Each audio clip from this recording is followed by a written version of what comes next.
That's not good in that regard. What's the use of a man being handsome? They say a doctor can't cure himself. Look at Dr. Brown. He's a doctor, but he still can't cure his own illness.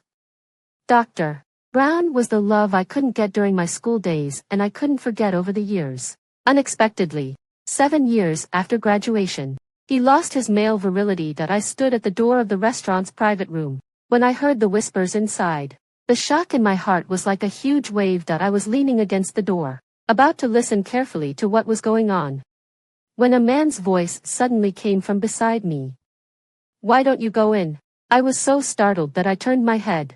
I saw that Dr. Brown, the person involved, had appeared beside me at some point, that he was more handsome than he was in school. His beautiful eyes looked at me, but at this moment, I didn't have the mood to admire his stunning looks at all. The secret I had overheard made me so embarrassed that my toes could almost dig out the Atlantis civilization. I ate too much and was taking a walk. You go in first. After saying that, I turned around and was about to leave. But my back collar was grabbed. Ate too much. If I remember correctly, the only activity of our high school reunion today is having a meal together. At the dining table, my high school best friend Lily told me that last year, when there was an earthquake in city Seattle, Dr. Brown was sent there as part of a medical team for emergency rescue. While rescuing people, he was hit on the leg. He's been recovering for a year, but he still has sequelae. In the future, I'm afraid he won't be able to perform sexually. Lily lowered her voice. Fortunately, he rejected you back then. Otherwise, if this situation happened, would you break up with him or not? I looked at Dr. Brown, who was sitting opposite me with a faint smile on his lips, and my mind was in a mess that I couldn't figure out how a perfectly normal person could suddenly become like this. After dinner, a group of drunk people were hooking their shoulders and going to a karaoke bar. Dr. Brown stood tall and straight among the crowd, looking particularly outstanding that he greeted the class monitor and planned to leave early. That I thought about it and then went over. Dr. Brown, I also have something to do later. If it's convenient for you, could you give me a ride? Dr. Brown glanced at me and didn't refuse. Only then did I breathe a sigh of relief that I wanted to talk to Dr. Brown about something that I remembered, that one of my students' parents was said to be a medical expert and now worked in a men's hospital in the city. His specialty was treating male erectile dysfunction. That I wanted to introduce him to Dr. Brown. At least it could provide some consultation for him, but I still hadn't thought of a better way to say this without hurting Dr. Brown's male dignity until the car stopped. I still hadn't thought of what to say. I could only take out my phone. Dr. Brown, let's add each other on WhatsApp. It'll be more convenient to contact in the future. You already have my WhatsApp. Ah, Dr. Brown's hand was resting on the steering wheel. He reminded me, you added me last year. I was stunned. I suddenly remembered that there was indeed such a thing that day. I was drunk and, under the teasing of my friends, I added Dr. Brown on WhatsApp, but because of the alcohol. That night I lost control and angrily cursed this damn man on my phone for making my standards so high that I hadn't been able to fall in love for several years. When I regained my memory the next day, thinking about my stupid behavior, I didn't even have the courage to open the chat window again. I directly blocked and deleted him, but now, the best way was to simply deny it. That I smiled awkwardly. Really, why don't I have any impression of it? Dr. Brown took out his phone. His slender fingers tapped on WhatsApp. Then, the sound of my wailing. Woo-woo, Dr. Brown, you're such a charming man. Give me back my youth. Rang out in the car. That I exclaimed. Damn it. Then I heard Dr. Brown's deep voice float over. Do you remember now? He actually kept the recording of my drunken stupor for a year. Dr. Brown, does he have some kind of mental problem? After escaping from Dr. Brown's car, I dialed Lily's number and couldn't help but complain. I was still being kind and wanted to introduce a doctor to him. For a person like him, even if he was normal in that regard, with his personality, I think it would be very difficult for him to find a girlfriend.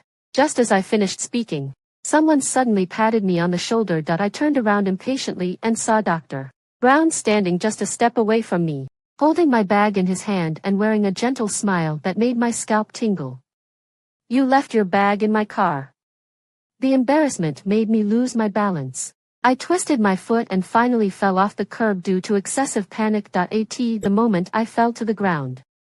I finally understood why teachers have always taught us since we were young not to speak ill of others behind their backs, because speaking ill of others is not good for your health. I sprained my waist. This incident hit me as hard as the news that Dr. Brown couldn't perform in a certain way.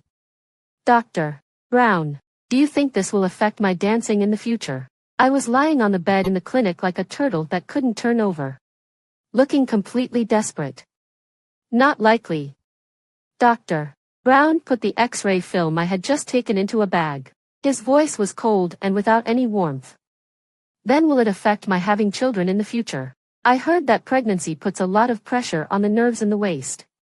As soon as I said that, I regretted it. I suddenly remembered that Dr.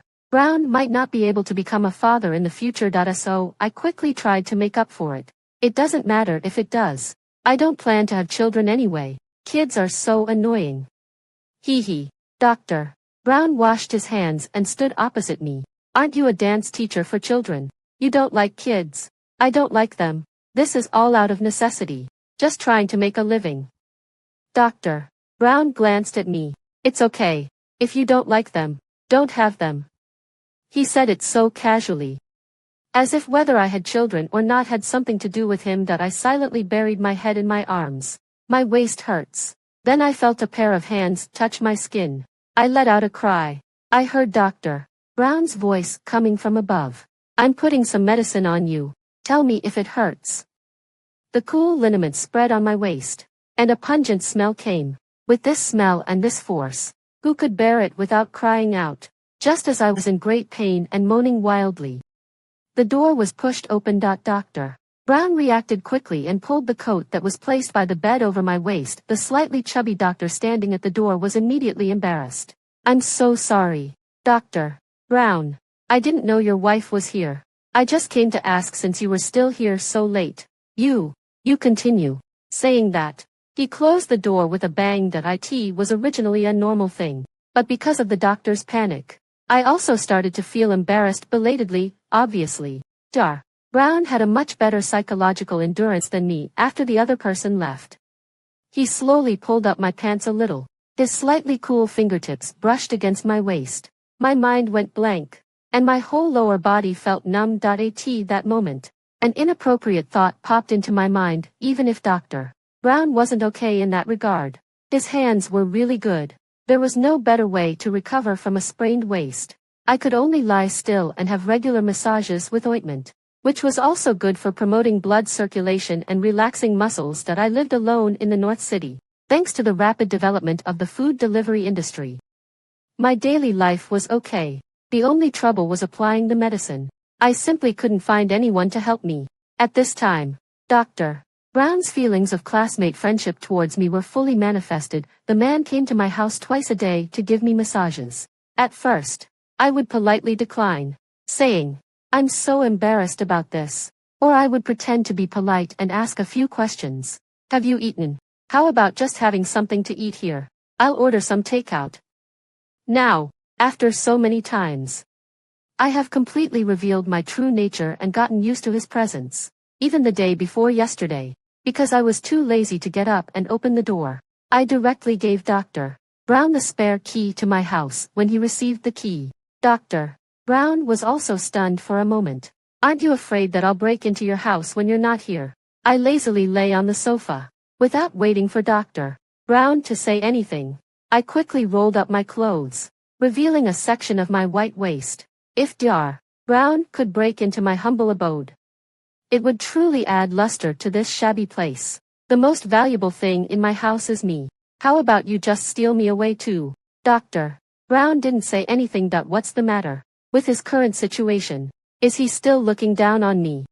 I wasn't satisfied. I want to eat grapes. Go wash some grapes for me.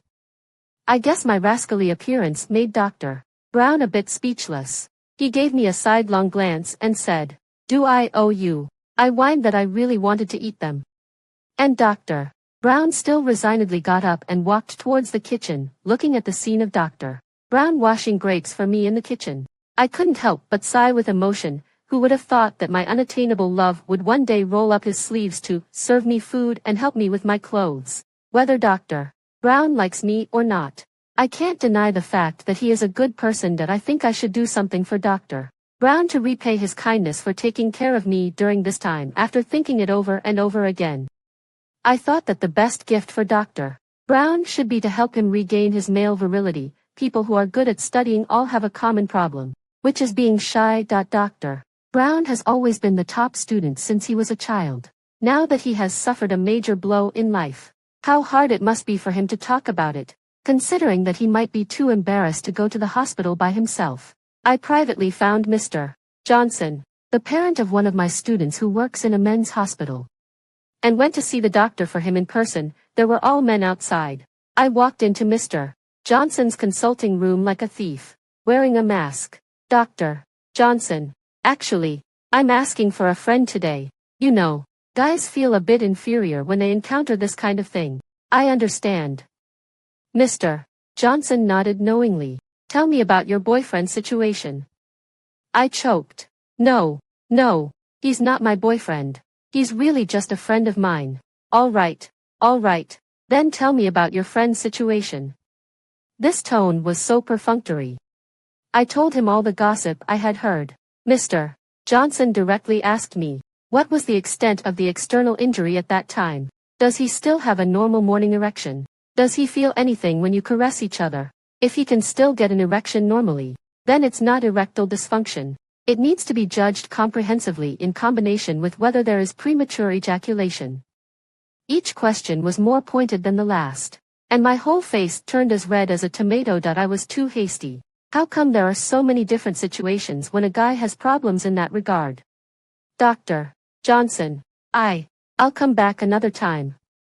After saying that, I turned around and ran away in a hurry. On the way back, I fell into deep thought and tried to find the meaning of what I had done. As a result, I found that it was completely meaningless. What does it matter to me whether Dr. Brown can or can't? Even if he gets cured, it's not for me to use. I thought about finding some other way to repay this favor, before I could come up with a good solution. Dr. Brown's text message came. Something's up. Come quickly. When I arrived at the location he sent, I realized that Dr. Brown wasn't alone. There was also a lady sitting opposite him. And this lady looked very angry. I suggest you go and see a doctor if you're sick. Don't use the excuse that you can't perform to fob me off every day. Other people with this kind of defect would rather the whole world didn't know about it. But you're the opposite. You tell everyone about it. Where do you expect me to put my face? I'm putting it straight out there today. Unless you have a girlfriend, don't even think about getting out of my control. But judging from your attitude, you don't seem to plan to find a girlfriend either. Just stay here and live with me for the rest of your life. These words were rather ambiguous. I frowned and wondered if Dr. Brown had really fallen so low as to be kept by someone. My view of the world was once again shocked. Did I ask you to come here to watch the show? Help me out. My phone vibrated twice. Obviously, Dr. Brown had already seen me, but his text message made me silent for a few seconds. Help out. What kind of help could I offer? Was I supposed to cure him on the spot? Thinking about their relationship and the words that had just been said, I suddenly understood. Dr. Brown wanted me to pretend to be his girlfriend and rescue him from this woman's grasp, but I'm not good at this kind of thing. I scratched my head and thought for a few seconds before walking over with heavy steps. Dr. Brown. The woman stopped talking, and all her attention was focused on me. My scalp tingled. With the determination to defeat the enemy with one move, I plopped down beside Dr. Brown and put my arm around his waist. Is it over? I'm waiting for you to go home. After I finished speaking, there was complete silence. Dr. Brown's usually calm eyes flickered. Mom, let me introduce you. This is my friend, Emily. Then he turned his head and looked at me. This is my mom. My hand gradually stiffened. Mom. Hey, my good girl. I was trying to help someone out, but I ended up accidentally getting a mother. This was something I had never expected from the way Dr. Brown's mom reacted. It wasn't hard to tell that my method had worked, because the way she was looking at me now was exactly like how she would look at her future daughter-in-law. I remember you, little girl. You used to often walk home with our Brown, didn't you, back then, in order to pursue Dr. Brown. I did do such a bold thing. Who would have thought that after so many years, it would actually be the final confirmation of our relationship that I poked Dr. Brown with my elbow and desperately signaled him with my eyes to explain. But Dr. Brown not only ignored me but even nodded. That's right, it's her. I was trying to help him out of the situation. And here he was, directly selling out his teammate until Dr. Brown's mom left. I still couldn't make it clear about the innocent relationship between Dr. Brown and me. Why didn't you explain to your aunt that I'm just here to help out? I don't think I asked you to jump out and pretend to be my girlfriend either. Dr. Brown gave me a sidelong glance. Besides, if you want to explain, you can also tell my mom yourself. Now it's my fault that I was so angry with this person's logic.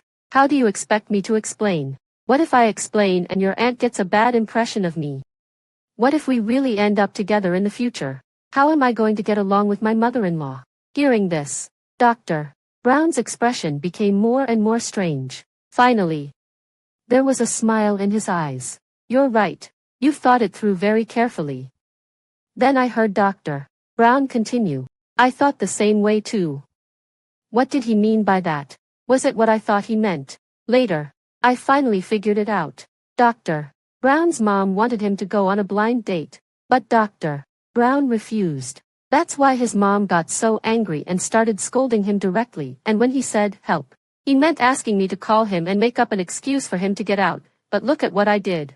I directly stepped in myself to solve the problem once and for all, however. This incident did open up my thinking. Helping Dr. Brown cure his hidden illness might actually be useful to me. The end of the semester was approaching, and the school was preparing a cultural and art performance. As a dance teacher, I was also required to put on a show that night. I called Dr. Brown and asked him to come and watch my rehearsal and give me some suggestions. I might need your help for this performance. After class, there was no one left in the school that I was wearing a red dance dress. I led Dr. Brown to my dance studio, made the man stand in the middle, gently turned on the music, and my hands slowly slid down his chest, stepping on the rhythm. I kept spinning, jumping, and caressing, like a graceful water snake that I thought that by doing this, I might be able to roughly figure out the answers to the questions the doctor had asked. If Dr. Brown had some reaction to my deliberate seduction, perhaps his condition wasn't that serious and there was still hope for recovery.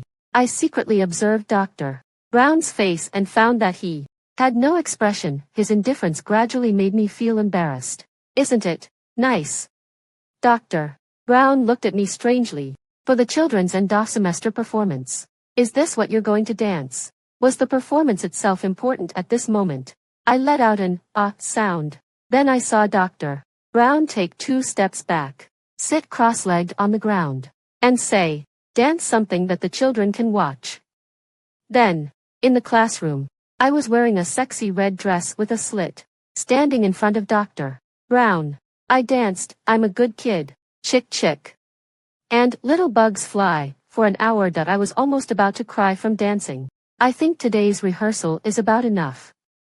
Dr. Brown was watching with great interest and looking at me with a smile on his face. Do it one more time. Me. I've confirmed it. This guy really doesn't work. And he's completely 360 degrees.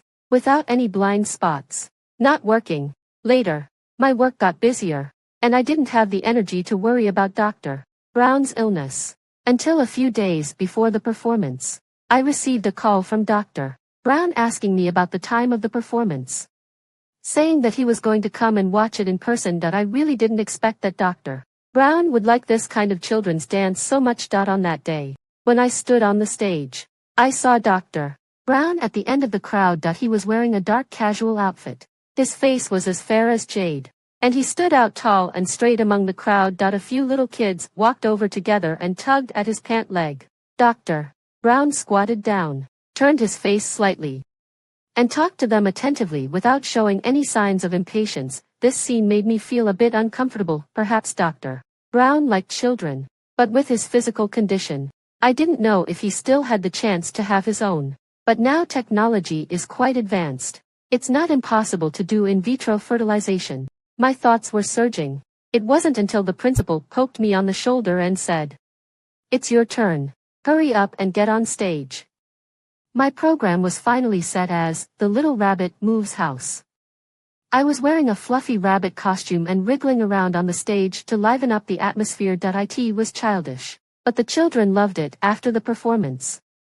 I realized that not only did the children like it, but Dr. Brown also liked it after getting off the stage. Dr. Brown stood beside me, and the smile on his face wouldn't stop. He would tug at my rabbit ears for a while and pinch my rabbit tail for a while. "You did a great job today. You're so cute." I was too tired to even complain. Had he lost his male dignity to the point that his preferences were different from others? "Ms. Emily." Someone called me from behind. I turned around and saw Dr. Johnson, the doctor of andrology, standing behind me. "Is this your boyfriend?" "No. He's my friend." After I said these words, I clearly felt Dr. Johnson's eyes change. The "I understand" look that I had seen in the hospital before came back. My scalp started to tingle, and a bad premonition began to well up. Before I could find an excuse to drag Dr. Brown away, I heard Dr. Johnson say, "It's him who has the problem, right?" Dr. Brown glanced at me, and the smile on his lips didn't fade. "Ms. Emily came to our hospital and registered specifically for your matter the other day and asked about your condition for you," he said as he handed over a business card. "She couldn't explain the specific situation clearly. Come and see me in person when you have time. You're young, and you seem to have a good physical condition. There's no illness that can't be cured. We're all men. There's no need to be embarrassed." Dr. Brown turned over the business card. The words, "North City Men's Hospital, helping you regain your male vitality," were printed on the first line. "Don't ask if you do." I'm just numbed. I thought for several days about how to explain to Dr. Brown the fact that I had gone to the men's hospital to inquire about his condition. Although Dr. Brown politely put away the business card that day, I could feel that he was unhappy thinking about it. It made sense. Not only did I know about his unspeakable hidden illness, but I also went to the hospital to ask about it without his permission. Anyone would be unhappy about that. We didn't contact each other for several days, and my heart was in a state of anxiety. I kept thinking about how to apologize properly. On the weekend, I received a call from an unknown number. It was Dr. Brown's mom, Mrs. Smith, who invited me to her house for dinner. Mrs. Smith still thought that Dr. Brown and I were a couple. I thought this might be an opportunity for us to break the situation. So I hung up the phone and went straight to the hospital, wanting to take this chance to apologize. When I got there, Dr. Brown was busy. Through the half-open door, I saw Dr. Brown examining a patient. The young doctor in their department saw me and loudly called out, "Mrs. Brown." I was taken aback and realized that he was the doctor I had seen the day I sprained my waist. There was also a girl beside him. When she heard him call me that, she gave me several glances. "Are you here to see Dr. Brown?" I let out an "ah" sound. Then the young doctor introduced me to the girl. "This is Dr. Brown's girlfriend." I clearly felt that the girl's expression changed subtly after he introduced me. Out of a woman's intuition, I immediately sensed that this girl definitely had an unusual affection for Dr. Brown. Sure enough, the next thing he said to me was, "This is the most beautiful female doctor in our surgery department, Dr. Linda. She went to City Seattle with Dr. Brown last year. They've been through life and death together." "Yes. I took care of Brown when he was injured." Dr. Linda extended her hand and shook mine. Then she said half-jokingly, "If I had known Dr. Brown had a girlfriend, I wouldn't have stayed up all night taking care of him."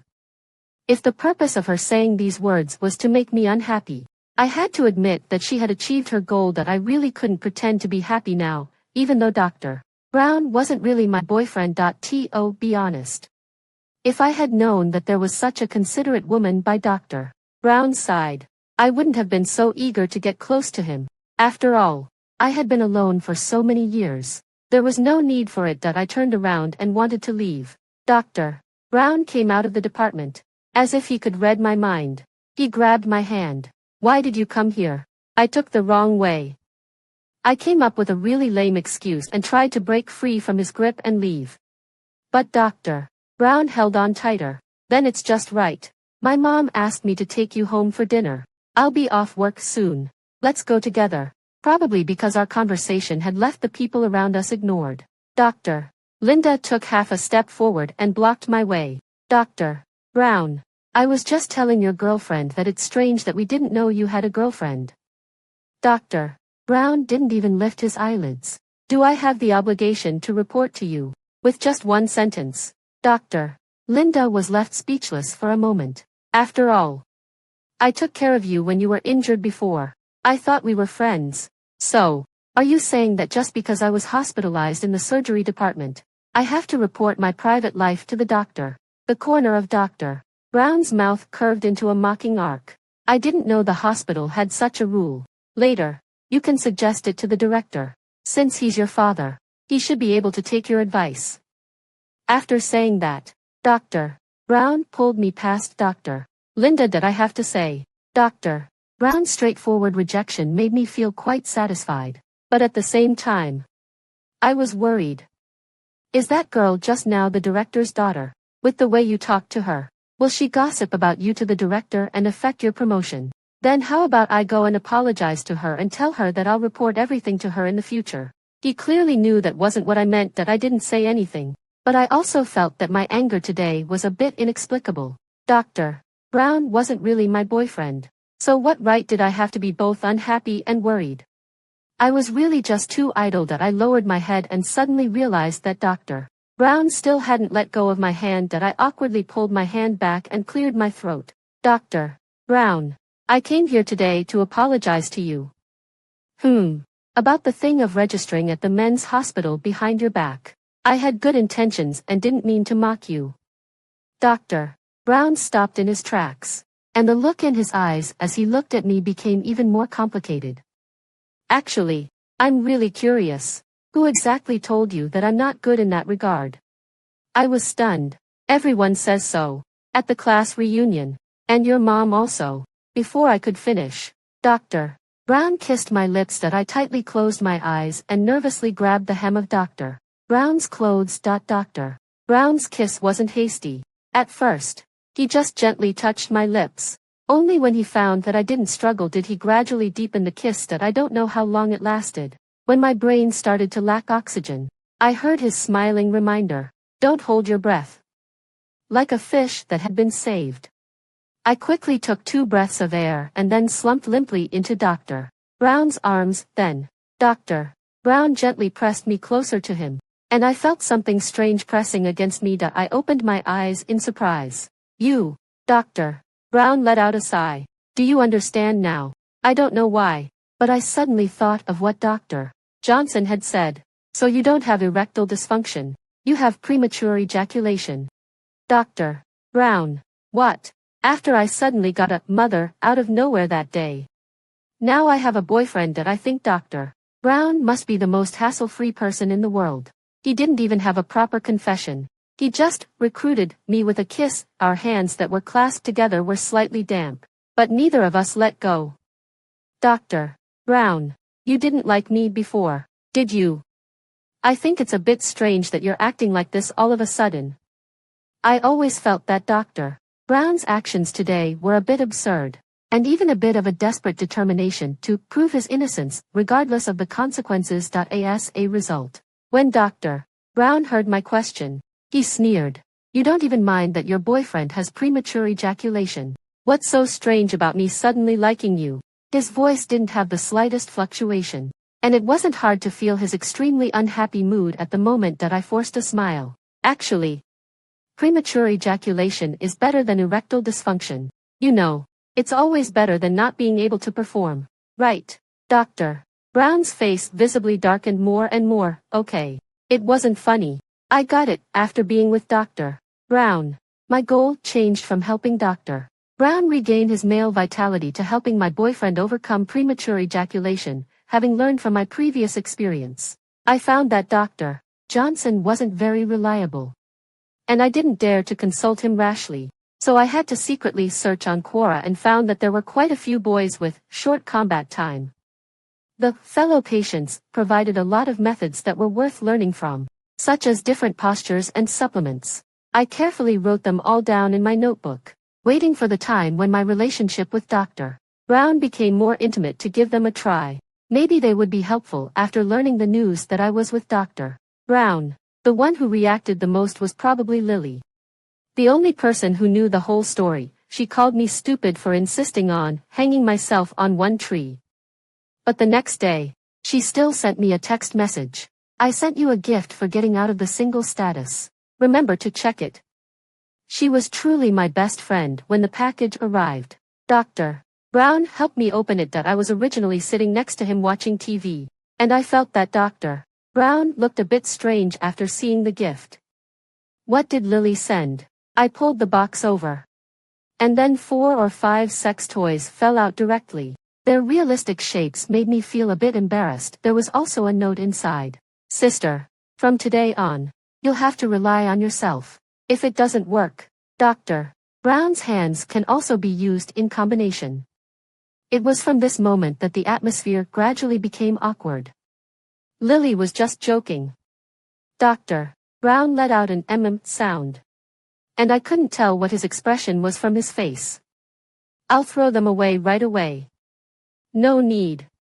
Dr. Brown closed the box. Just keep them for now. Maybe we'll use them in the future. Use them. So now Dr. Brown was finally admitting that he wasn't good in that regard. There was another class reunion. Dr. Brown had to work overtime. So I arrived at the restaurant early. When I pushed the door open, some people had already arrived. Except for Lily. The others didn't know that I was with Dr. Brown. When they saw me, some of them couldn't help but bring up the old topic. Emily. I didn't have the nerve to tell you last time when Dr. Brown was here. Ms. Williams came up to me. Do you know about Dr. Brown's thing? What thing? You know, not being good in that regard. Have you tried it? If you haven't tried it, don't spread rumors here. My seriousness made the female classmates who were gossiping a bit embarrassed. Someone came over to persuade me. Emily, why are you taking it so seriously? We're just sharing information. Besides, Ms. Williams is also doing it out of kindness. You used to chase Dr. Brown, right? She thought she'd let you know. I don't need it. I know better than you whether my boyfriend is good or not. Now that my status was different, I couldn't stand people gossiping that I put my hands on my hips. Do you know what 7 times a night means? Dr. Brown was so vigorous that he even sprained my waist. It took me a whole week to recover. To highlight Dr. Brown's personal ability, I admit that I used a bit of exaggeration. Unexpectedly, the effect was astonishing, and the whole place fell silent immediately. What's the matter? Are you all not saying anything because you don't believe that Dr. Brown is dating me, or because you don't believe that Dr. Brown is vigorous? I saw Lily winking at me and immediately nodded. That's right. If you don't believe it, ask Lily. Didn't I sprain my waist before? She can vouch for me. I can also vouch for it. Dr. Brown's voice came from the door, and my body instantly froze. Dr. Brown ruffled my hair. I can also give you testimony. Lily silently leaned into my ear.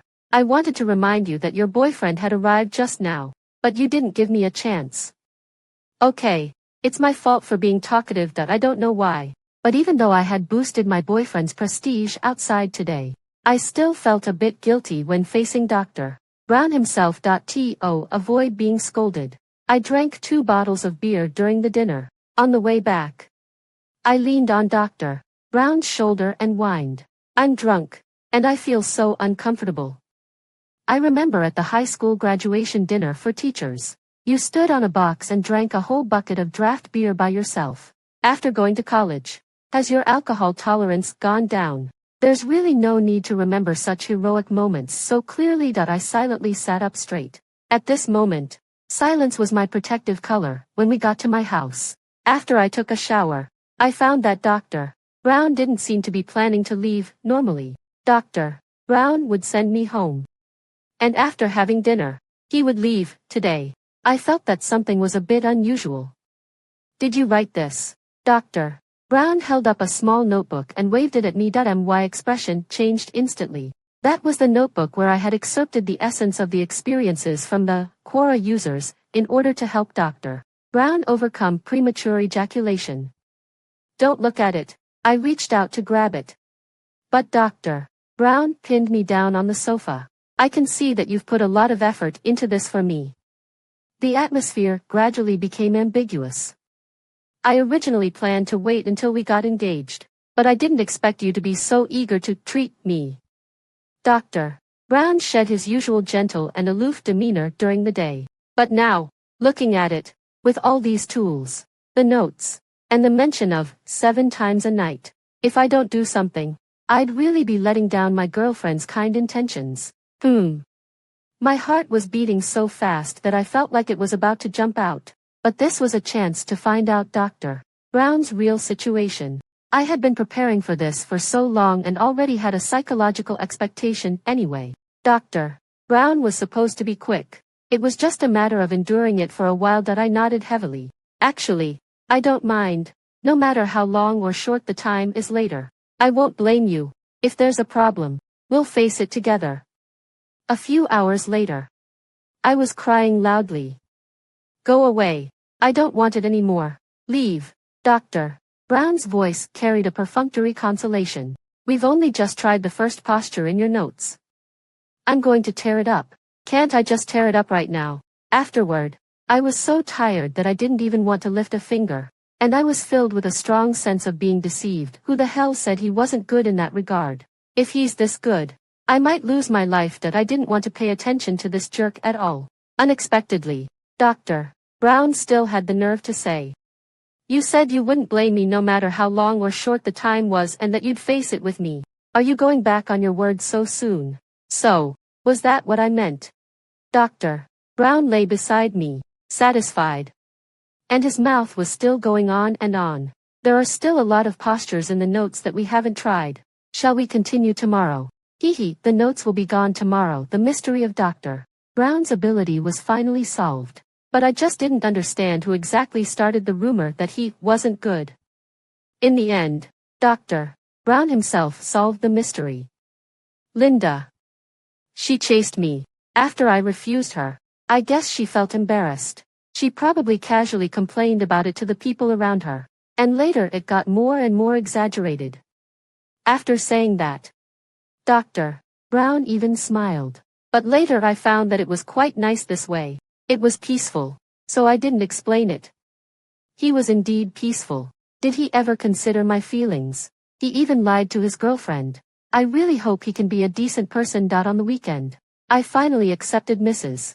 Smith's invitation and went to Dr. Brown's house with him, which was also like meeting his parents. Dr. Brown had moved out of the house a long time ago and lived outside by himself. This was the first time I had been to the house where he used to live with his parents. When I was visiting Dr. Brown's bedroom, I suddenly noticed an ornament above the desk. This isn't. I turned the thing over. My eyes turned red. This was the music box I had given Dr. Brown when I was 18. There was also a little dancing girl inside. He had actually kept it until now. Mrs. Smith had originally been standing next to me. When she saw what I was holding, she couldn't help but say, honey, I actually knew about you a long time ago. Ah, Mrs. Smith said as she pulled open the drawer of Dr. Brown's desk and took out a box from it. Take a look. Aren't these all of you? The box was filled with my photos. To be precise, they were photos of me dancing in performances and competitions during high school. I was completely shocked this time. Seeing my expression, Mrs. Smith let out a sigh. Actually, Brown has liked you for a long time. Dr. Brown and I were desk mates in the first year of high school, just like in a TV drama. Dr. Brown was the top student who got first place in grades every year, while I was the bottom-ranked student in every exam. But the little underachiever had big dreams. I wanted to win over the top student. When it was time to choose between liberal arts and science, I mustered up the courage to confess to Dr. Brown. If I can follow in your footsteps and get into the same university as you, will you be with me? What did Dr. Brown say? He said, you can't get into the same university as me. The truth was always more straightforward than a lie. At that time, Dr. Brown didn't even want to lie to me, but I still had an unrealistic hope in my heart. When filling out the form for choosing liberal arts or science, I still wanted to choose science so that I could be in the same class as Dr. Brown. That I thought that even if Dr. Brown didn't like me, looking at such a handsome guy would still make me feel good, unexpectedly. Dr. Brown persuaded me to change my choice. I know what you're thinking. Don't focus your attention on me. Choose liberal arts. Science will be too difficult for you.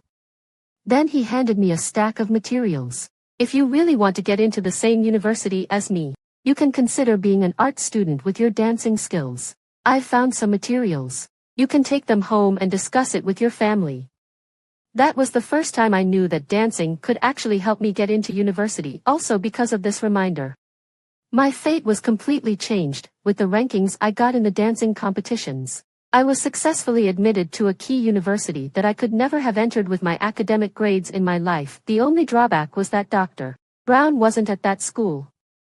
At that time, I didn't know why Brown kept looking for information about art students with dancing skills. Checking the enrollment of universities, I was so scared that I thought he had suddenly developed an interest in dancing.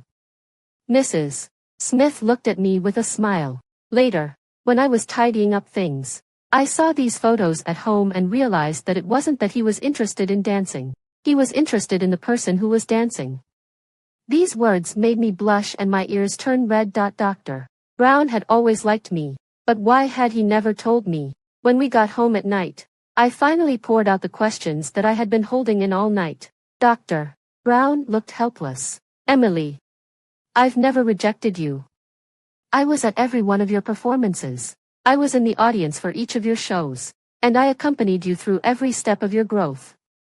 I interrupted him, but you never said it, because high school wasn't a good time for a relationship. But you didn't come to find me after graduation either. I did. Dr. Brown let out a sigh. I went to your school. At that time, there was another guy by your side. No, there wasn't. I thought for a long time before I remembered my gay best friend at that time and explained eagerly. I found out later. Dr. Brown smiled. I only found out when you were drunk and tried to contact me, but you blocked me. I opened my mouth but couldn't say anything for a long time. So up until now, the problem was actually on my side. This was something I simply couldn't accept. Seeing my shocked expression, Dr. Brown gradually moved closer to me. His lips were next to my ear. It doesn't matter. You can make it up to me. I shivered all over. How can I make it up to you? Dance for me. Dr. Brown's voice was husky. The dance you did on me in that red dress the other day. Didn't you say you didn't like watching it? In response to me was Dr. Brown's deep laugh. Well, I didn't dare to watch it at that time. And now you dare. Yeah. Dr. Brown's kiss landed. Now you're mine.